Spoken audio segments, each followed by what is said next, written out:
Good morning everyone. My name is Apple D. Gagabita from BSET 3 Filipino. So ngayon is the second session. Ngayon, ipapakilala ko muna o magpapakilala muna ang aking duty na si I'm Adon and Domingo.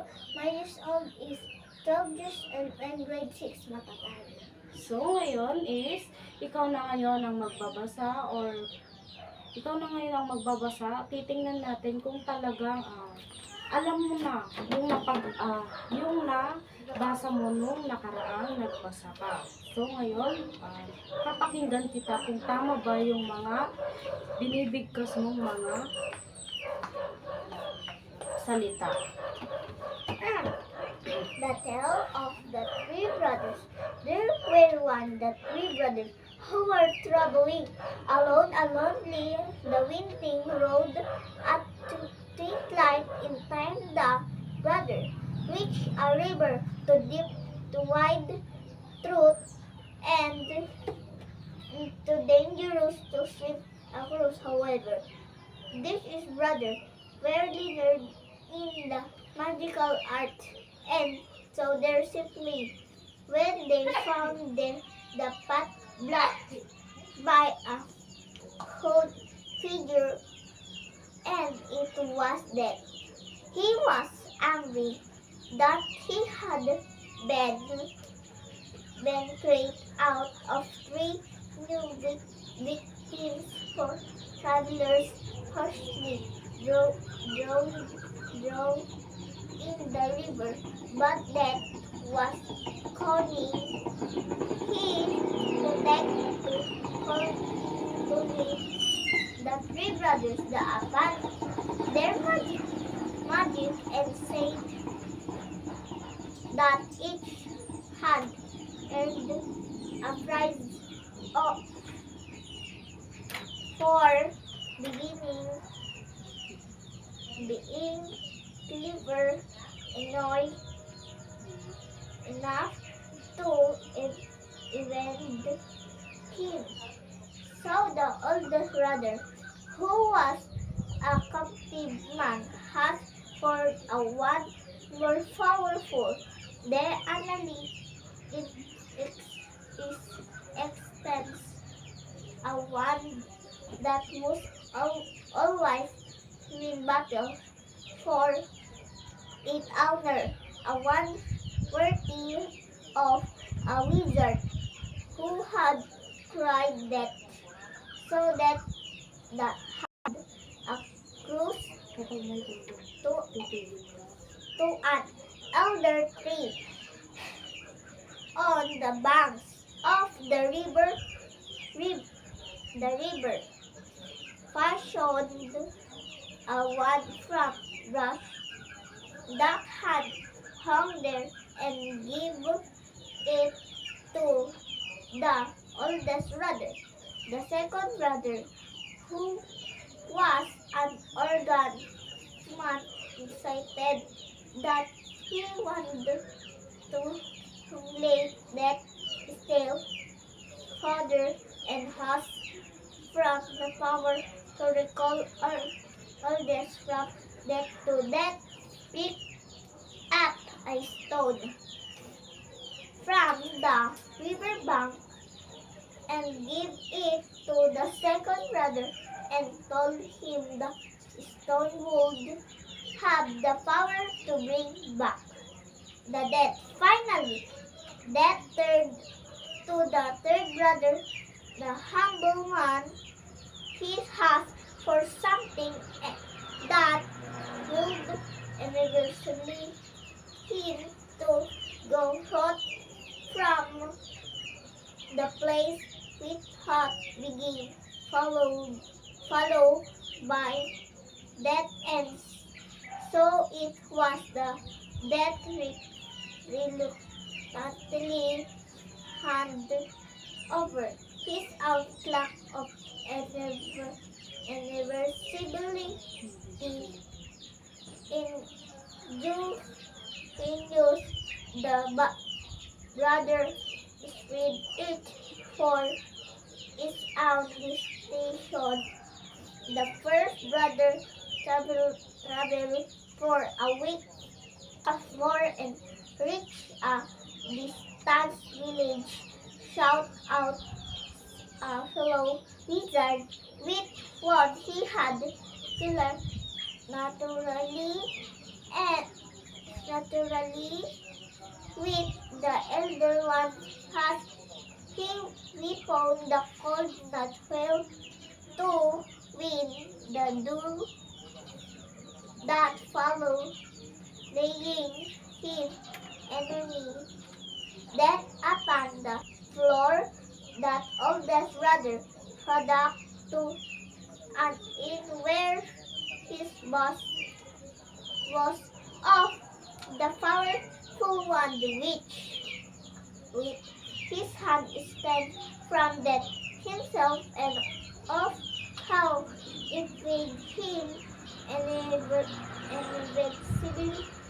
invincible that three night another wizard creep upon the oldest brother has his play mingled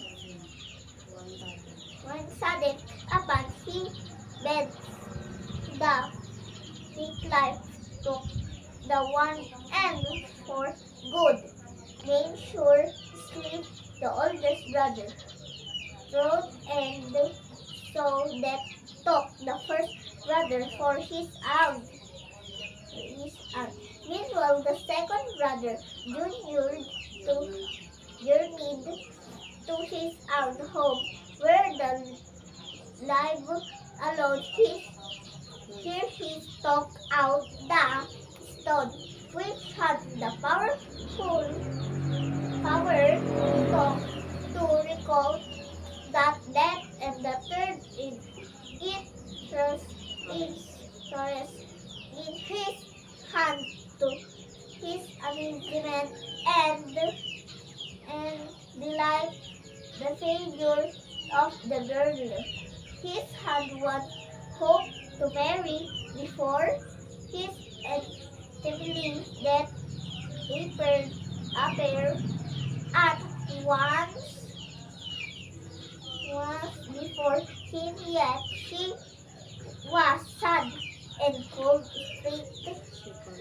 separated from him has taught by a bill those he had returned to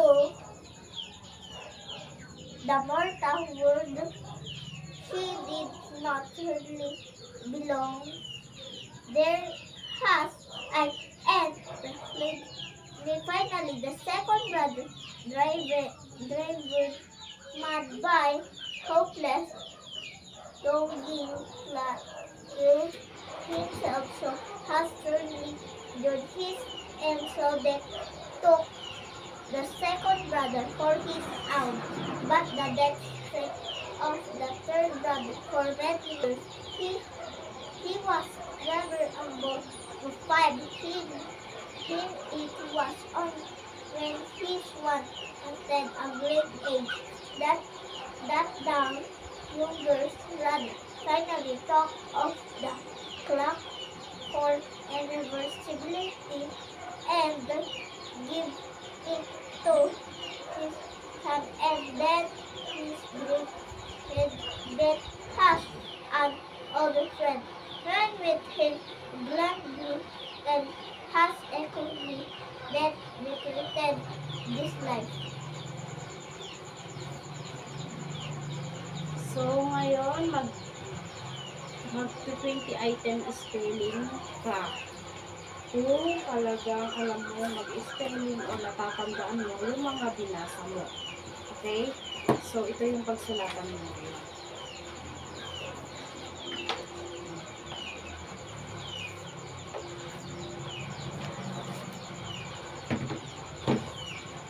So, pakisulat mo na yung mga yung pangalan mo.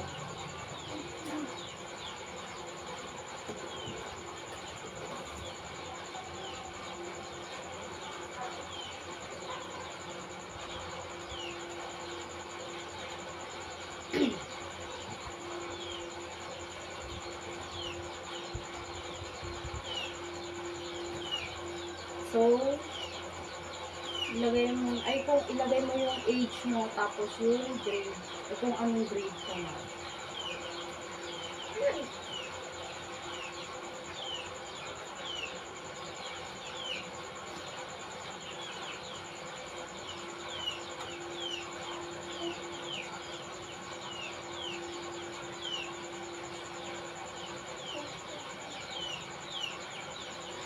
So, number 1 na tayo.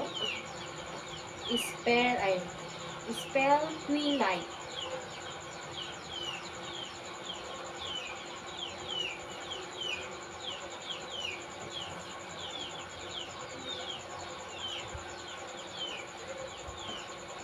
Ano, tapos ka na?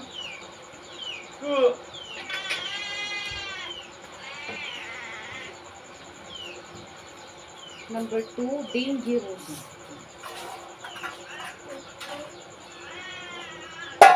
Ay.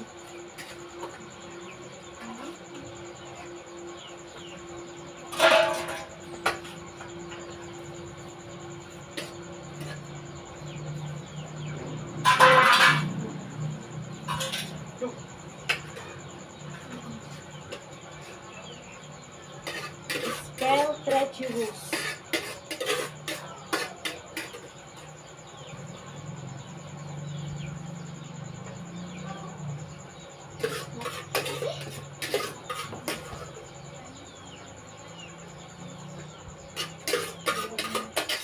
Number 4, contrary.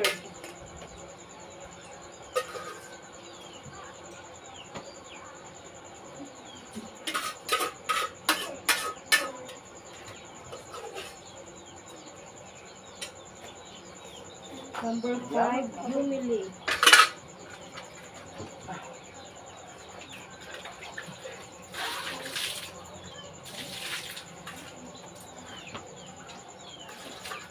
Number 6, destination.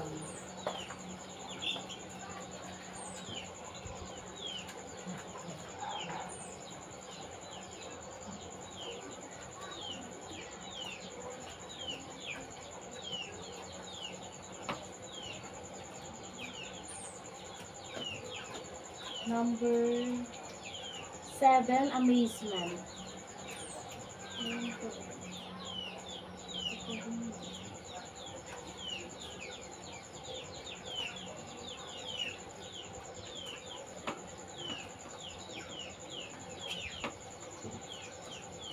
Number 8, invisibility.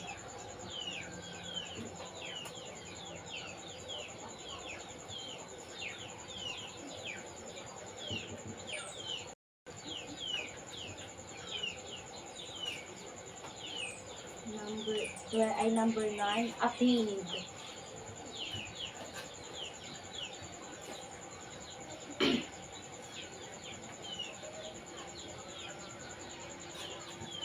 Number 10, snatch.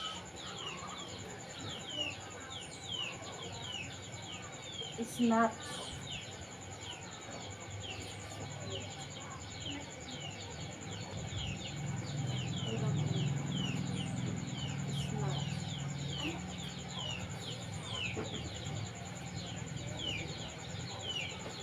So, number 11, quarrel.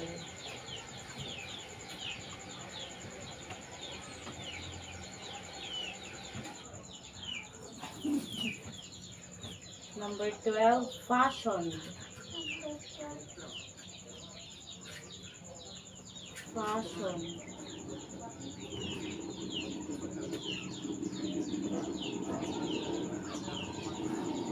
Number 13, one sudden.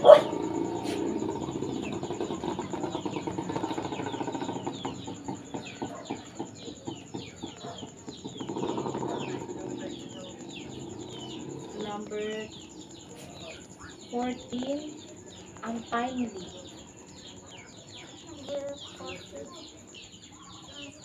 Timely.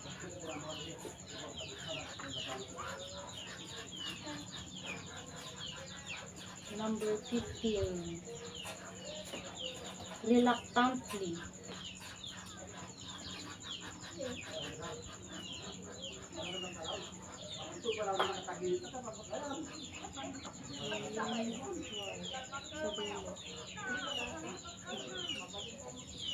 Number 16, cunning.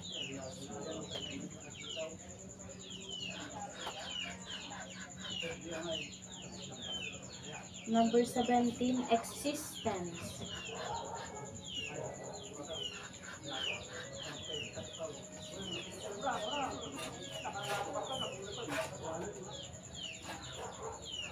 Existence.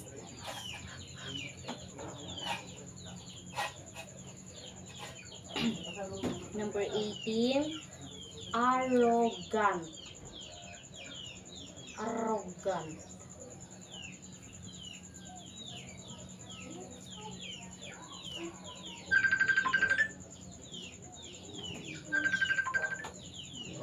And number 19, droned.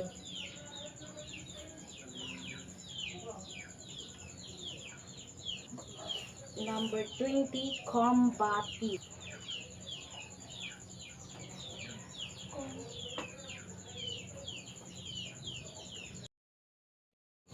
Yan. So, pakitingin nga, twilight. So, ano nga ulit ibig sabihin ng twilight? Takip silip. So, ang niya, treacherous. Natatakot. So, yung, ano to? Yung treacherous. Treacherous. Natatakot po. So, yung conquered. Na masakop. So, sa humiliate naman. Pahiya. So, sa destination. Layunin. So, yung amazement. Nagulat. So, invisibility. Kawalan lang. Anyo. So, ano yung sinabi ko ulit? Amazement. Attained. Attained. Nakamit. Tingin ka sa video. Snatch.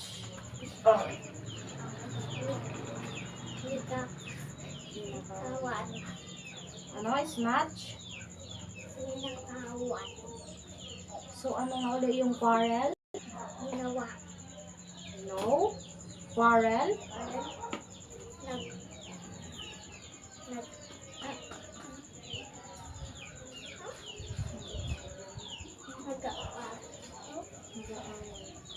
nag-aaway. Nag-aaway. Okay. So, ano naman yung fashioned?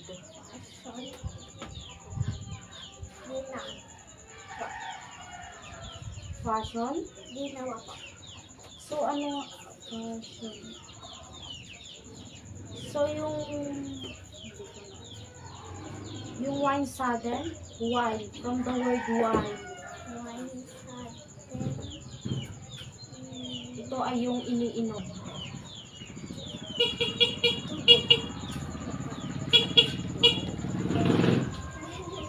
So, ang wine sudden ay, ito ay yung alak. Pero walang tama. Okay? So, ano to? Untimely. From the word untimely. Wala sa Gan. wala sa o, wala sa o,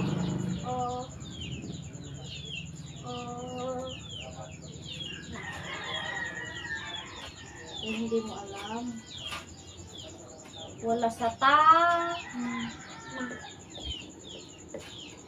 So, kung hindi mo alam ang untimely, wala sa tamang panahon. Ang reluctantly, ano naman ang reluctantly?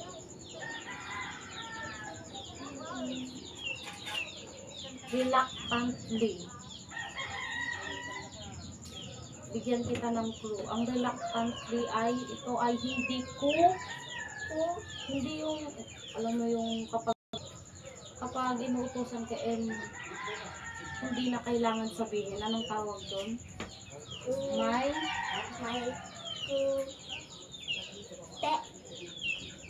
No, may pagkukusa. Ah, So, yung existence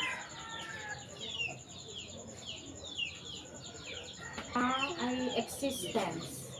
Alam mo yung existence. So, ang existence po ay pamumuhay. So, ang arrogant. Arrogant. Alam mo yung ibig sabihin ng arrogant. So, ang arrogant po ay mapagmataas. Mapagmataas. So, sa droned, so ito yung hindi makahinga or namatay sa tubig dahil sa example is namatay sa tubig dahil hindi makahinga. So, alam mo yung combative? Combative. Ganon. Pagkwanta. Ang tawag sa ganon, ano yan? Yung may mas. Hindi. Yung Hindi. Ano? Yung malakas. Oh, yan. Magaling. So, ngayon, dito na nagtatapos ang session 2. Okay, paalam. Patay na. Bye-bye.